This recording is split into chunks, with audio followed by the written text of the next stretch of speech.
Durante o ano de 2021, uma série de experiências desde uma perspectiva mediúnica e suprapsíquica aconteceram comigo.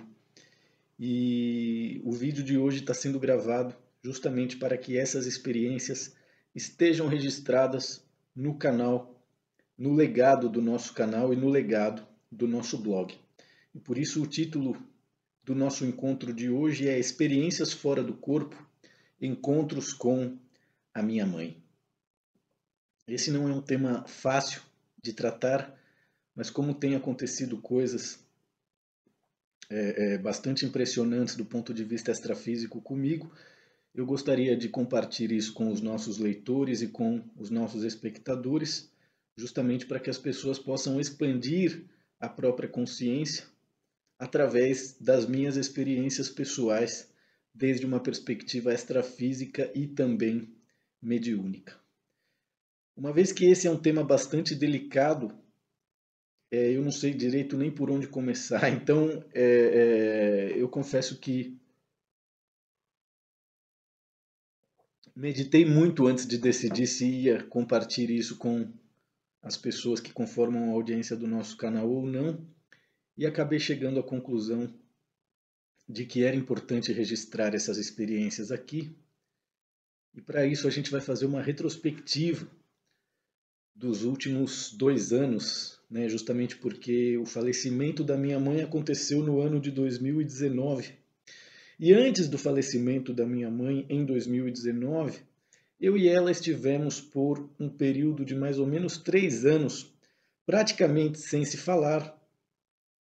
E as poucas vezes que a gente se falava, sempre acabava tendo brigas, atritos, diferenças, tensões, ofensas, desentendimento, discussões. E aquilo me deixava muito agoniado, né? Porque era algo inevitável. Eu sabia que a maneira de ser dela ia desencadear uma determinada maneira de ser em mim, que eu também não tinha muito controle sobre, e aquela minha maneira de ser era tudo o que ela precisava para se sentir ofendida, vitimizada e não sair daquela dimensão de ofensa e vitimismo. E na época eu não me ligava muito, justamente porque, morando longe, cuidando da minha vida, eu não me dava conta. Mas com o tempo eu comecei a perceber que aquelas atitudes cruéis, os nossos desentendimentos, o fato dela não se dar bem com o filho imigrante fora do país, aquilo parecia deixar feliz as pessoas dos meus irmãos e algumas pessoas da família que nunca gostaram de mim, né? E eu não estou me vitimizando quando digo essas coisas todas, eu estou aqui registrando fatos e eventos da minha intimidade familiar, justamente para que as pessoas possam ter uma melhor compreensão do que está acontecendo na vida delas, né? Justamente porque os meus problemas familiares são ou foram os problemas familiares da grande maioria das pessoas encarnadas no Brasil e certamente da totalidade das pessoas que conformam a audiência do nosso canal. E aí eu parei para meditar a respeito da nossa história e comecei a me lembrar de algumas coisas engraçadas, né? Por exemplo, durante toda a vida, minha mãe sempre duvidou do meu amor por ela, né? E eu também fazia chacota e duvidava do amor que ela dizia sentir por mim. A grande verdade é que tanto eu amava ela extremamente como ela me amava, mas certamente as pessoas com as quais a gente se relacionava ou a forma como a gente demonstrava esse amor fazia com que a gente acabasse tirando sarro da cara um do outro. Então, né, toda vez que eu dizia amar ela, ela fazia aquela cara de desdém. Toda vez que ela declarava o amor dela por mim, eu cobrava ela, fazia cobranças e comparações, dizendo: mas se você me ama, por que que você faz isso, isso e aquilo? Sempre cobrei da minha mãe o excesso de tolerância que ela tinha para com os meus irmãos e o excesso de rigidez, a dificuldade em me perdoar e dar-se bem comigo, aceitar-me da maneira como sou, entre outras coisas, né? E aí, curiosamente, quando a minha mãe faleceu, eu não chorei, justamente porque eu fiquei cansado de ver ela sofrer e acumular tristeza sem jamais reagir, sem jamais trabalhar para ter um pouco de alegria. né? Então a vida dela foi uma vida de tristeza, amargura e sofrimento, principalmente no final da vida dela. Acredito que ela tenha se sentido muito sozinha, graças à minha ausência e também graças às escolhas infelizes que os meus irmãos fizeram para a vida deles. Então, quando ela faleceu, realmente eu não chorei e foi um sentimento de alívio. Eu confesso que eu desejava o desencarne da minha mãe há vários anos, porque sempre que eu entrava em contato com ela, ela estava extremamente perturbada. Mas o fato é que ela mesma, apesar de estar extremamente perturbada, não tinha a menor vontade de morrer.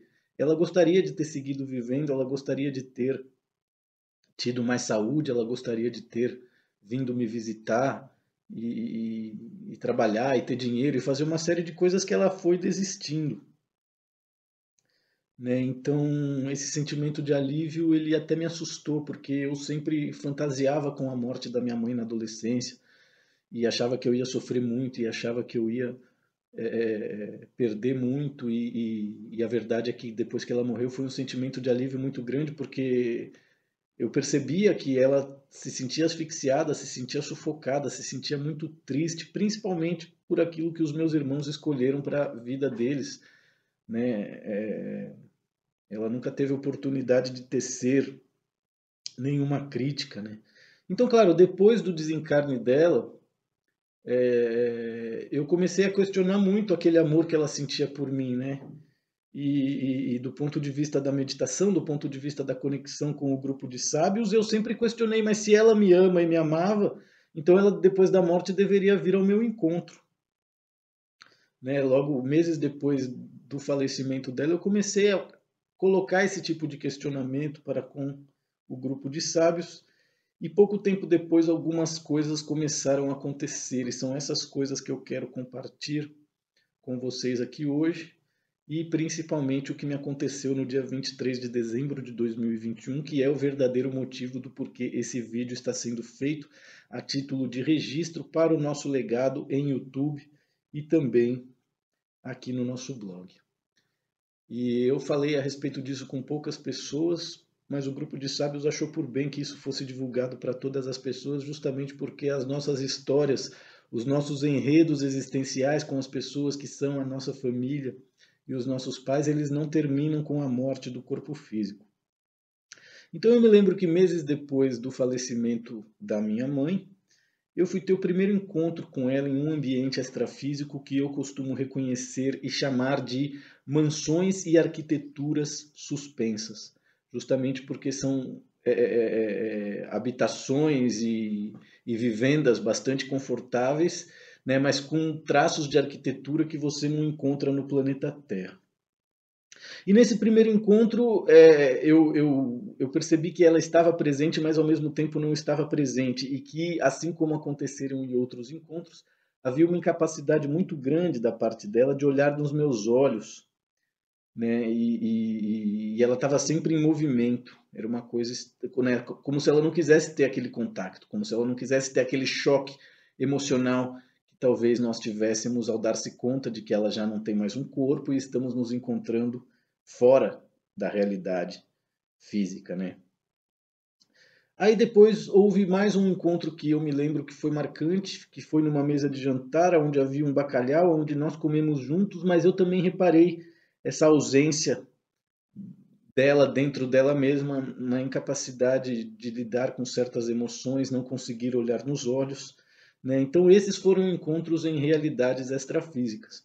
Depois eu fui ter experiências em realidades paralelas onde a minha mãe não faleceu e segue viva. Isso é uma coisa muito interessante. Tanto nas realidades extrafísicas como nas realidades paralelas, ela se apresenta sempre triste e, em certas realidades, enferma, né? Então, assim, a minha mãe é uma pessoa profundamente enferma graças à tristeza, graças à depressão, graças à ausência de força, de crença nos próprios poderes, entre outras coisas, né? Então eu tive aí uma média de uns 3 ou 4 encontros nessas condições, onde ela não conseguia olhar nos meus olhos, onde ela não conseguia estar à vontade, né? E eu não entendi aquilo, até que aconteceu algo dia 23 de dezembro de 2021, há poucos dias atrás, que foi sem dúvida uma das experiências extrafísicas mais lúcidas e mais impressionantes que eu tive na minha vida. E eu gostaria de contar essa experiência em detalhes justamente porque, né, eu já percebi que ao verbalizar e escrever sobre essa experiência, eu consigo lembrar com mais riqueza de tudo o que aconteceu. Então é muito importante fazer esse exercício de verbalização, né? E o que eu me lembro exatamente é que eu estava em um ambiente extrafísico com mais pessoas, e várias pessoas, e havia uma certa agitação, uma conversa, etc e tal, e de repente, né, veio a consciência 3D. Eu falei, cara, eu tô fora do meu corpo, isso aqui não é real. Né? E comecei a olhar para aquelas pessoas e questionar isso, e essas pessoas começaram a se afastar de mim. Né? Eu falei, cara, se isso aqui não é real e eu tô fora do meu corpo, onde é que eu tô? E eu comecei a andar por dentro de uma casa. Me lembro que eu cheguei na janela e vi que tinha luz fora da casa, tinha mais luz fora da casa do que dentro da casa. E aí eu, sabendo que estava fora do corpo, eu tentei atravessar a parede, eu tentei chegar num lugar com a força do pensamento, mas eu não consegui, eu me senti até um pouco ridículo, porque eu sabia que, estando fora do corpo, aquilo deveria acontecer normalmente, até que de uns tempos para cá eu comecei a perceber que nessas realidades, as paredes e as portas também têm consciência, e tem mais nível de consciência do que os seres ou os objetos inanimados aqui da Terra. E apesar de você ter a capacidade de atravessar portas e paredes quando está fora do corpo físico, essas portas e paredes elas não querem ser atravessadas. Da mesma maneira que uma pessoa de mini saia não quer necessariamente que alguém passe a mão na bunda dela. Né? Então foi uma experiência interessante. Mas no dia 20, vamos falar sobre essa experiência do dia 23 de dezembro, né? Porque ela foi muito lúcida, eu comecei a me dar conta de que estava fora do corpo, comecei a caminhar por uma casa que tinha uma arquitetura muito agradável e senti que eu devia ir embora daquele ambiente, né? Buscar o ambiente externo. E saí. Quando eu saí, eu ia sair por uma porta na esquerda, eu vi que tinha um quarto com uma luz acesa e uma porta aberta à direita. E aí eu senti que eu deveria entrar naquele quarto. E quando eu tomei a decisão de entrar nesse quarto e comecei a caminhar para esse quarto, algo dentro de mim me disse que eu iria ver a minha mãe ou a minha avó assim que eu entrasse naquele quarto. E assim aconteceu. Né? Eu entrei no quarto, olhei para a cama e estava lá minha mãe com uma aparência bastante mais envelhecida, inclusive mais gorda, como se ela tivesse tido muito mais problemas do que ela realmente teve nessa realidade. Eu, sabendo que estava fora do corpo, fiquei emocionado porque jamais com aquele nível de lucidez tinha encontrado ela fora do corpo. E aí cheguei a abraçar ela, peguei nas mãos dela. O abraço dela não era recíproco, né, justamente porque ela não tem forças. Ela ainda, né, ela morreu sem definhou, sem poder mexer o braço, sem poder mexer as pernas, não podia caminhar direito, né? E essa perda de movimento, ela se origina no corpo sutil. E eu, quando apertei a mão dela, vi que ela já não tinha as artrites e as artroses que ela tinha, já não tem os dedos tortos, ela está com uma mão gordinha de criança, mas ela não tinha força para apertar, ela perdeu completamente, graças à tristeza e à depressão, ela perdeu completamente a força vital, inclusive depois da morte do corpo físico. Né? E aí eu realmente fiquei impressionado com isso e de repente me vi em um outro ambiente com ela também, onde nós estávamos em um ambiente externo, como se fosse num jardim, ela sentada do meu lado, e eu olhava para ela, mas ao mesmo tempo eu falava, cara, porque era o eu daqui, né? Então eu estava ali impressionado, porra, eu estou fora do corpo, eu encontrei a minha mãe, né? Não consigo fazer nada por ela, justamente porque ela está como se tivesse sido atropelada, completamente grogue, acordando de um sono profundo, né? O que me fez intuir que certamente ela não sabe que morreu, não sabe que perdeu o corpo físico, não sabe de nada do que aconteceu. Ela está saindo de um estado comatoso e febril pós-mortem. É isso que ficou claro para mim. E nesse momento, e nesse segundo ambiente onde nós estávamos ao ar livre e ela estava ao meu lado, eu via que ela estava, ela não era ela estava passando por um processo de mutação e de transformação, porque quando eu olhava para ela e falava para ela, e ela não conseguia falar direito, ela balbuciava coisas, a única coisa que eu consegui escutar ela dizer foi justamente: não, porque em agosto, julho, agosto eu estive lá, não sei o quê. E eu virei para ela e falei, mãe, eu não entendo nada do que você fala e para piorar as coisas você parece que está virando homem. Porque quando você fala, vem a imagem de um cara que eu estou vendo aqui. Né? E eu sabia, né, eu não posso fazer nada, eu estou fora do meu corpo está lá na cama, etc e tal. E, né, e eu quero ficar aqui com você, eu não quero voltar lá para o meu corpo. Enquanto eu puder ficar aqui com você, eu vou ficar aqui com você. E fiquei. mas logo eu percebi que não tinha muito o que fazer, né? Que seria desagradável para mim ficar sendo testemunha dessa incapacidade que a minha mãe está tendo nesse momento do desencarne dela. 3 anos depois, ela ainda não conseguiu dar-se conta do que aconteceu. E essa foi a experiência que eu tive.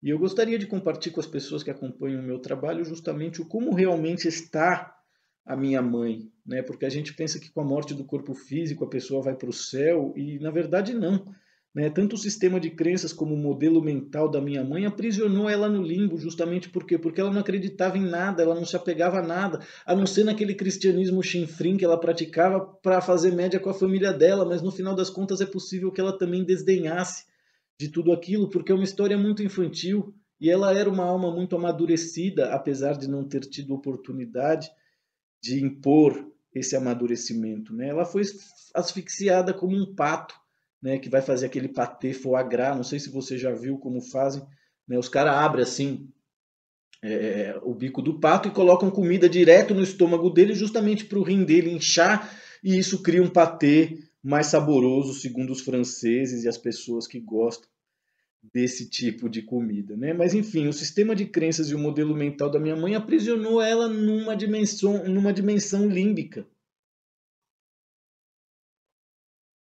E por que isso aconteceu? Porque ela passou toda a vida sendo testemunha de coisas que ela desaprovava e que deixavam ela bastante triste, sem fazer nenhum tipo de crítica, sem abandonar, sem brigar, apenas elogiando e concordando, o que fazia dela uma pessoa mentirosa e fingida, né? E jamais reagindo para tudo aquilo que fazia ela sentir nojo, fazia ela sentir asco, né? E é disso que se trata o processo de asfixiamento consciencial do qual ela foi vítima, mas também voluntária suicida, né? E por isso ela morreu do estômago, justamente pela incapacidade de digerir, de assimilar, de perdoar, né? E não morreu de Alzheimer, como meu irmão mais velho fantasiava tanto que seria, né? Então é muito importante compreender que é por isso que eu nasci, porque esse processo de asfixiamento consciencial passaria com a minha mãe graças à incapacidade dela de reagir, de impor limites, né?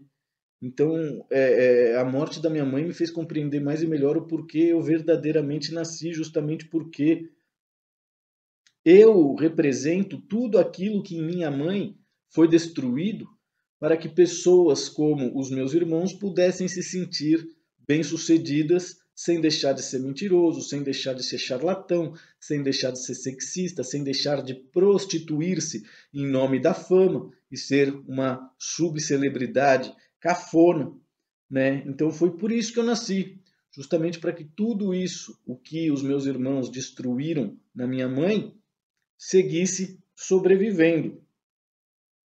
E claro, foi muito interessante, porque depois dessa experiência, quando eu voltei para o corpo, eu realmente estava muito impressionado, né, e com uma necessidade muito grande de não esquecer, de lembrar, de escrever sobre essas experiências todas. Então, antes de decidir fazer esse vídeo como registro, eu entrei em contato com algumas pessoas que eu gosto muito e contei essa experiência. Entre essas pessoas que eu entrei em contato e gosto muito, eu falei com um casal de amigos que, por acaso, também são terapeutas, né? Ele é um radiestesista muito bem sucedido, eu expliquei para eles o que havia acontecido, e eu não estava esperando nada, né? Até que horas depois veio lá uma mensagem para mim. Eu quero até ler a mensagem aqui para vocês, né? Fulano, né? Eu não vou entregar o nome das pessoas para preservar a individualidade delas, mas enfim, a minha amiga escreveu dizendo que o marido dela pesquisou aqui e sua mãe estava encostada em você. É muito triste. Meu marido faz uma espécie de oração na qual pergunta ao espírito se ele quer ser guiado para a luz. No caso dela, respondeu que sim.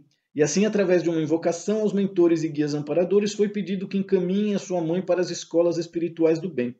Outra coisa que ele pesquisou foi que você estava com 96 magias negras, 21 para afetar o seu lado afetivo e 75 para afetar o seu lado profissional. E também, através de uma oração que ele fez, todas essas magias negras foram desfeitas. No meu caso específico, quando ele faz para mim, eu sempre me sinto melhor. E espero que o mesmo aconteça com você. Um grande abraço. Tchau, tchau. Então vejam vocês como uma coisa vai desencadeando outra, né?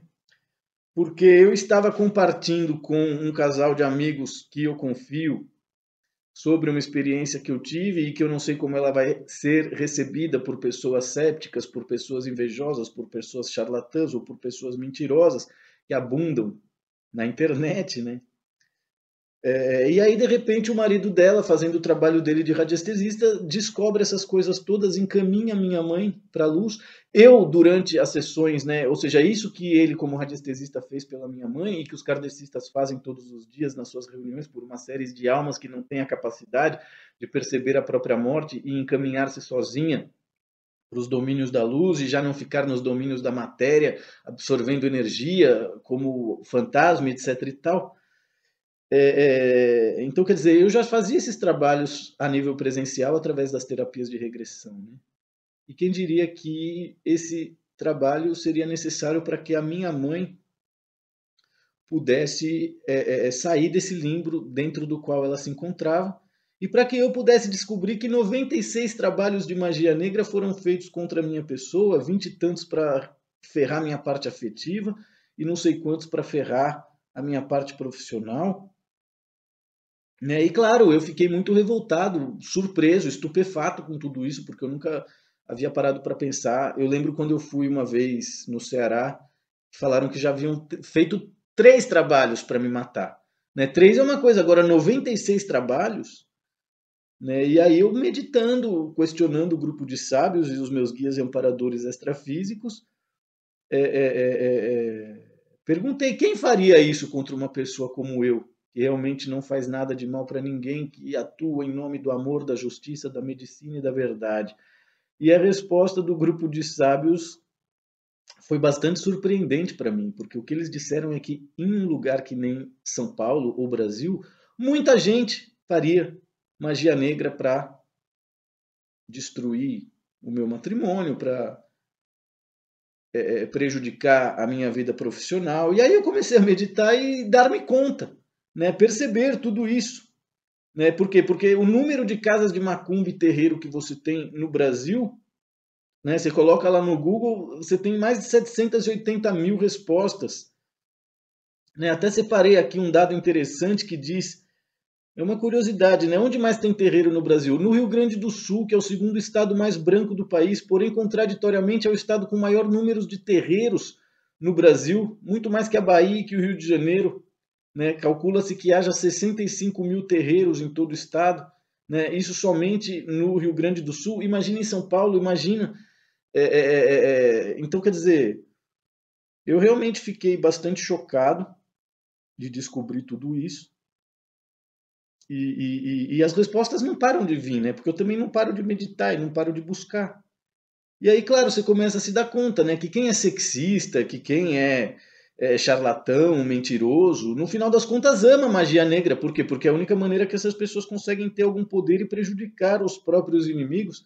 E aí tudo isso explica a queda na audiência do nosso canal, a debandada de seguidores, seja do blog, seja do canal, a baixa audiência que eu passei a ter de 2018 para cá, o fim do restaurante em Lisboa, o meu divórcio, o celibato, a solidão, o fim de uma sociedade que deveria ter sido próspera, entre outras coisas, é, é, é, como a maldade e a ruindade dos meus irmãos, principalmente depois da morte da minha mãe e divisão da herança.